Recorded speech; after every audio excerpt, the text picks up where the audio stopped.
என் பெயர் பெரியசாமி. வயது 77. பிறந்து வளர்ந்தது காப்பார் என்ற பட்டணத்திலிருந்து 3 மைல் தொலைவில் இருக்கும் ஜெரம் எஸ்டேட். நான் அங்குதான் தமிழ் பள்ளியில் படித்தேன். 6ஆம் வகுப்பு வரை தமிழ் பள்ளியிலும், கிள்ளான் மாநகரிலே இடைநிலை பள்ளியில் சென்று பாரம் 1 முதல் பாரம் 5 வரை கற்றேன். அதன் பிறகு வேலை ரப்பர் தோட்டத்திலே கிராணியாக வேலை செய்தேன். பிறகு அங்கிருந்து வேலை மாற்றலாகி பல இடங்களுக்கு சென்று இறுதியில் நேரம் கிடைக்கின்ற சமயங்களில் இந்த தற்காப்பு கலையை ஒரு சிலருக்கு பயிற்றுவித்து வந்திருக்கின்றேன்.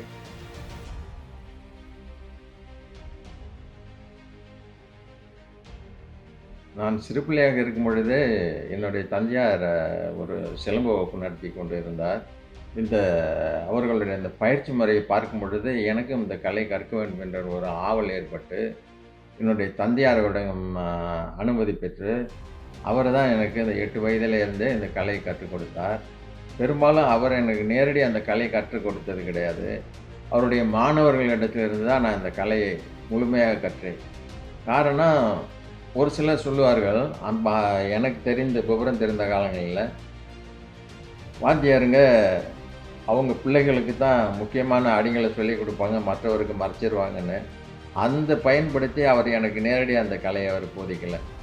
முடிஞ்சால் திறமை இருந்தால் நீ என்னுடைய மாணவர்கள்ட்ட நீ படிச்சுக்கோ, நான் செய்யக்கூடிய அந்த பயிற்சி முறைகளில் தப்பு எதுவும் இருந்தால் அவரை திருத்துவார். பயிற்சி காலத்தின் பொழுது நாங்கள் கை கால் உரமாக வேண்டும் என்பதற்காக வேண்டி அந்த நான் படித்த காலத்தில் சாக்கு என்று சொல்வார்கள், கோணிப்பை, ஒரு 100 கட்டி, அப்பொழுது கட்டி இப்பொழுதுதான் கிராம் என்று சொல்வார்கள். அந்த 100 கட்டி அரிசி வரக்கூடிய அந்த கோணிப்பையிலே மணலும் மரத்தூளும் கலந்து கொட்டி அதிலே நாங்கள் கையால் குத்துவது, நேர்குத்து, உரங்கை குத்து, இந்த அடி, இப்படி, இந்த வெட்டு, இப்படி குத்து, இப்படி குத்து, இந்த குத்து, இப்படி பல மாதிரியான பயிற்சிகளை நாங்கள் அந்த மூட்டையில் அடித்து பழகி எங்களுக்கு பயிற்சி கொடுப்பார்கள். அப்பொழுதுதான் எங்களுடைய அந்த கரங்கள் கைகள் எல்லாம் வலுவாக இருக்கும் என்று. அப்படிப்பட்ட ஒரு பயிற்சி எடுத்து தான் நாங்கள் இந்த கலையை முழுமையாக கற்றோம்.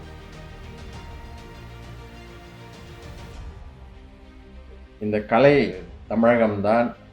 அங்கிருந்து தான் இந்த கலை உலகெங்கும் பரவியது. போதி தர்மர் என்ற ஒரு சித்தர் இந்த கலையை தேர்ச்சியுரை பெற்று இந்த கலையை நன்கு கற்று சீன நாட்டிற்கு புத்த மதத்தை பரப்புவதற்காக அவர் அங்கே சென்று அங்கு குங்ஃபு என்ற பெயரிலே அவர்களுடைய சீன நாட்டு மொழியில் குங்ஃபு என்ற பெயரில் இந்த கலையை அங்கு கற்றுக் கொடுத்தார். அங்கிருந்து ஜப்பான், கொரியா போன்ற நாடுகளுக்கு இந்த கலை வளர்ந்து வந்தது. பிறகு தாய்லாண்டிலேயும் வந்தது. ஒவ்வொரு நாட்டிலையும் அவர்கள் தங்களுடைய கலாச்சாரப்படி அது பெயர்களை மாற்றிக்கொண்டு அவரவர் பாணியில் அந்த விளையாட்டுகளை சொல்லிக் கொடுத்தார்கள். தமிழகத்தில் மட்டும் இந்த கலை தொன்று தொட்டு வளர்ந்ததனால் அங்கு பல பிரிவுகளாக இதை கற்று கொடுத்திருக்கின்றார்கள். உதாரணமாக எனக்கு தெரிந்த அளவில் 52 வகையான சிலம்பக்கலை தமிழகத்தில் இருந்திருக்கின்றது. அது மருவி இப்பொழுது 12 வகையான சிலம்பக்கலை தான் பெரும்பாலும் உள்ள ஆசான்கள் அதை போதித்து வருகின்றார்கள். சிலம்பம், வர்மம் இது இரண்டுமே ஒரே கலை தான். ஒரு சிலர் வர்மக்கலை தனியாக படித்து கொடுப்பார்கள். ஆனால் நான் என்னுடைய தந்தையாரிடம் படிக்கும் பொழுது சிலம்பமும் வர்மமும் அந்த சிலம்பத்திலேயே வர்மமும் அடங்கி இருக்கின்றது.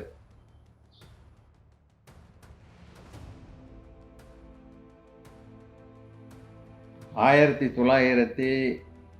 957ஆம் ஆண்டு, அதாவது 31/8/57க்கு முன்பு மலாயா பிரிட்டிஷ் காலனித்துவ ஆட்சியில் இயங்கிக் கொண்டிருந்த காலத்தில்தான் இந்த சிலம்பக்கலை இங்கு ஆரம்பமானது.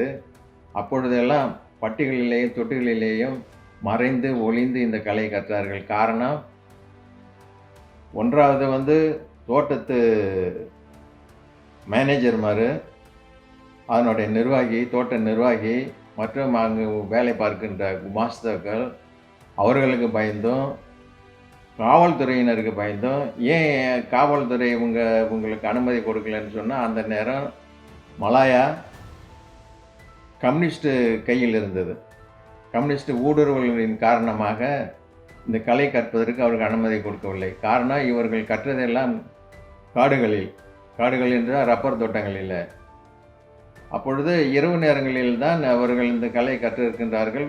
அந்த அப்படிப்பட்ட ஒரு நேரங்களில் தான் அந்த கம்யூனிஸ்ட் உறுப்பினர்கள் தோட்டங்களுக்கு உள்ளே வந்து அவர்களுக்கான சாப்பாடுகளை வாங்கி செல்வது, அந்த வகையில் இவர்கள் அதில் உடன்படுவார்கள் என்ற ஒரு நம்பிக்கையின் பெயரில் சரியான அனுமதி இல்லாமல் ஒளிந்து மறைந்து தான் இந்த கலையை கற்றார்கள்.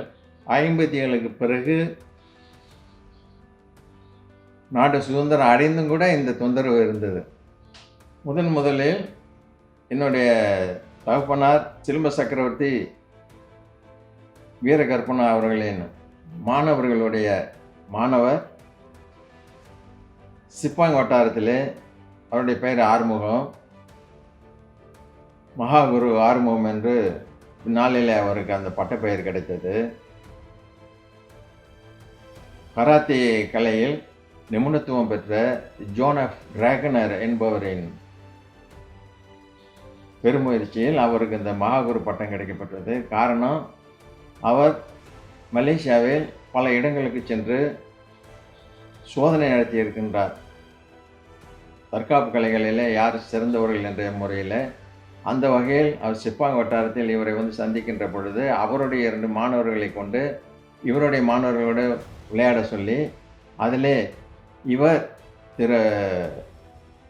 ஆசான் திரு ஆறுமுகம் அவர்கள் திறமையாக விளையாண்டதை பார்த்து இவர்களாலும் எதையும் சாதிக்க முடியும், இவர்களிடமும் நல்ல திறமையான விளையாட்டு, கை விளையாட்டு இருக்கின்றது என்று அவர் அமெரிக்கா சென்று அங்கிருந்து ஒரு பட்டயம் அனுப்பி, அந்த பட்டயத்தின் மூலமாக தான் 1976ஆம் ஆண்டு அன்றைய மாயிகாவின் தேசிய இளைஞர் பகுதி தலைவராக வைத்திருந்த தத்தோவியல் காந்தன் அவர்களின் பெருமுயற்சியால் இந்த கலைக்கு புத்துயிர் கிடைக்கப்பட்டது.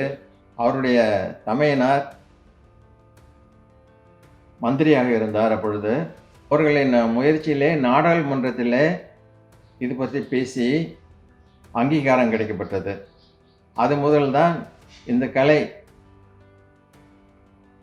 பட்டணங்களிலேயும் வளர ஆரம்பித்தது, தோட்டப்புறங்களிலேயும் வளர ஆரம்பித்தது.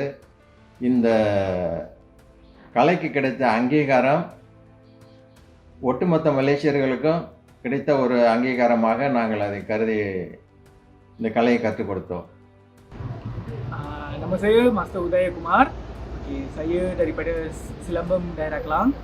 Saya mempelajari Selambam ni lebih daripada 26 tahun dan saya mendidik budak-budak yang berumur daripada 4 tahun hingga ke paling tua adalah 33 tahun lah. Dan saya ada murid-murid ni daripada pelbagai bangsa lah. Selambam ni kalau kita tahu dia telah ke pelbagai peringkat lah, daripada peringkat daerah sehingga ke peringkat antarabangsa. So di Malaysia kita terdapat di dalam SUKMA.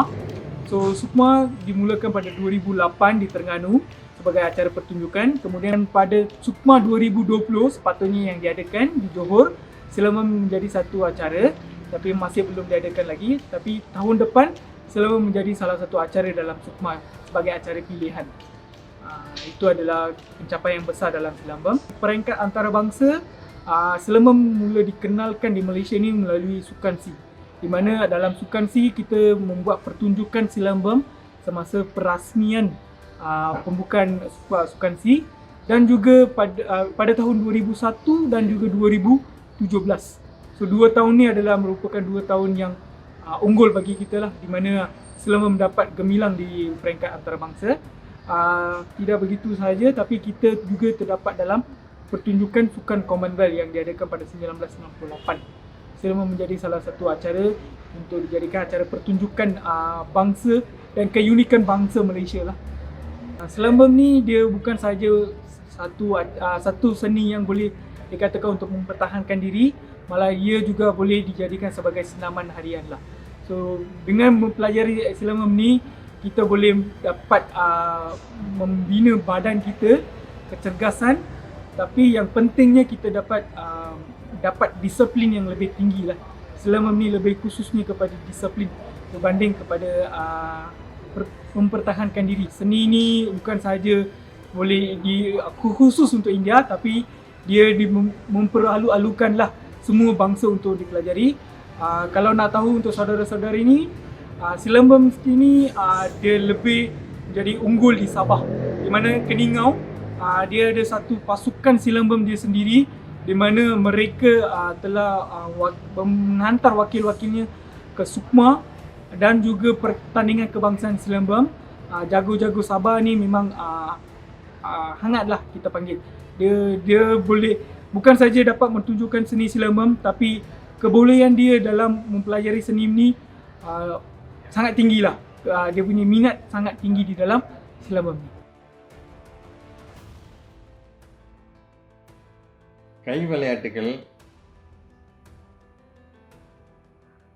நாங்கள் ஒவ்வொரு பிரிவையும் 10 நிலைகளாக பிரித்து மாணவர்களுக்கு பயிற்சி கொடுக்கின்றோம். உதாரணத்திற்கு அடி வரிசையாக இருந்தாலும் சரி, எத்து வரிசையாக இருந்தாலும் சரி, குத்து வரிசையாக இருந்தாலும் சரி, முன்கை குத்து, பின்கை குத்து, உறங்கை அடி, வலதை இடது, கால் உதை, எத்து, குத்து, அதோடு சேர்த்து புறங்கால் வலது இடது தட்டு, அடித்தட்டு, முஷ்டி குத்து, இப்படி பல வகையான பயிற்சிகளை நாங்கள் மாணவர்களுக்கு போதிக்கின்றோம்.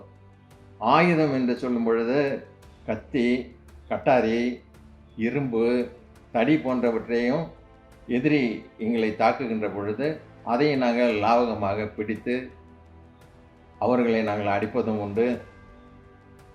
அந்த தற்காப்பு கலையில் நாங்கள் படித்திருக்கின்றோம், படித்து கொடுத்தும் வருகின்றோம்.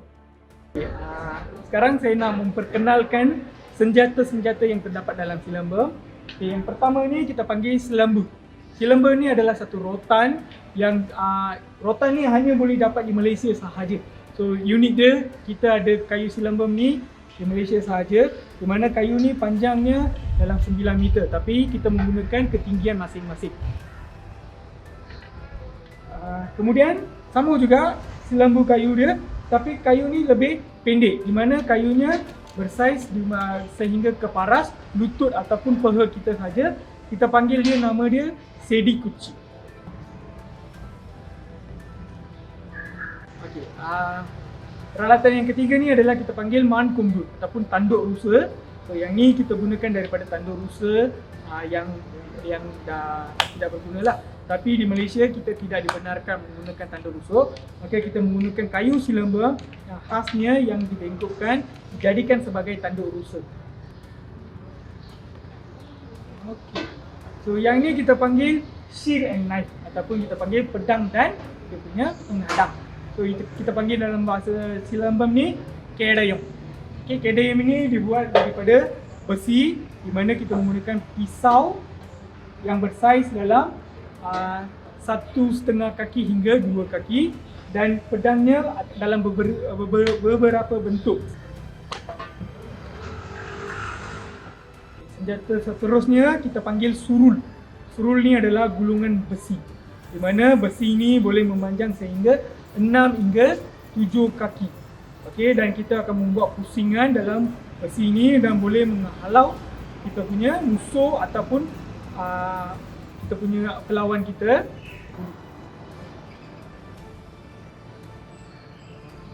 Seterusnya kita panggil iti ataupun lembing besi. Lembing besi ini digunakan untuk dua, satu mempertahankan diri, satu lagi untuk memburu.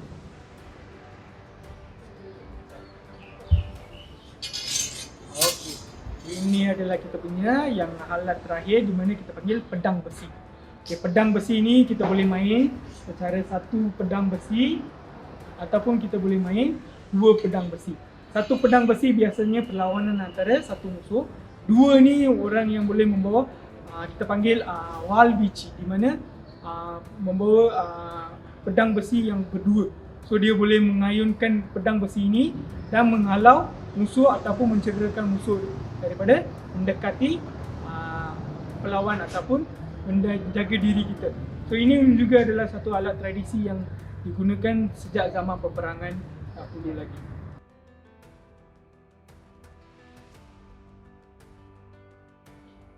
ஆயிரத்தி 1985 வருடம் ஸ்லாங்கர் சுல்தான் அவர்களின் 25ஆம் ஆண்டு வெள்ளி விழாவின் பொழுது அவருக்கு முன்னாடியே அரச அரண்மனைக்கு எதிர்த்தாற்போல் உள்ள மைதானத்தில் எங்களுடைய மாணவர்களை கொண்டு ஒரு நாள் சிலம்ப கண்காட்சி விளையாட்டை நடத்தி இருக்கின்றோம். மலேசிய சிலம்ப கழகம் எனக்கு கொடுத்த அங்கீகாரம் என்னுடைய தந்தையாரின் பெருமுயற்சியிலே இந்த விளையாட்டு ஆரம்ப காலங்களிலே மலேசியாவில் பரவுவதற்கு காரணமாக இருந்த ஒரு காரணத்தினால் எனக்கு இப்பொழுது தற்சமயம் மகாகுருவாக என்னை நியமனம் செய்திருக்கின்றார்கள்.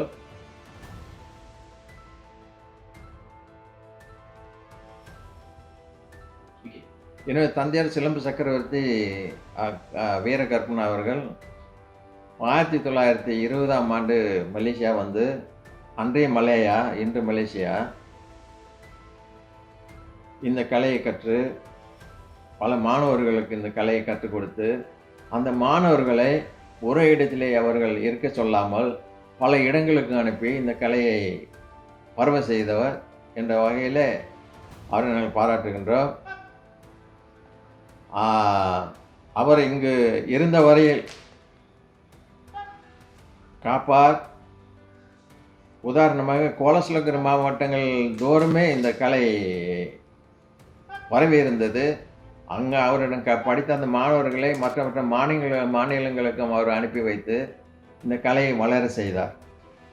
இவரை போன்றே இந்த கலை கற்ற பிற ஆசான்களும் கூட மலேசியா ரீதியிலே பல இடங்களிலே இந்த கலையை கற்று அவர்களும் இந்த கலையின் வழி பல மாணவர்களை உருவாக்கி இருக்கின்றார்கள். அந்த வகையில் நான் இந்த கலையை கற்றுக் கொடுத்த எல்லா ஆசிரியர்களையும் நாங்கள் வணங்க கடமைப்பட்டு இருக்கின்றோம்.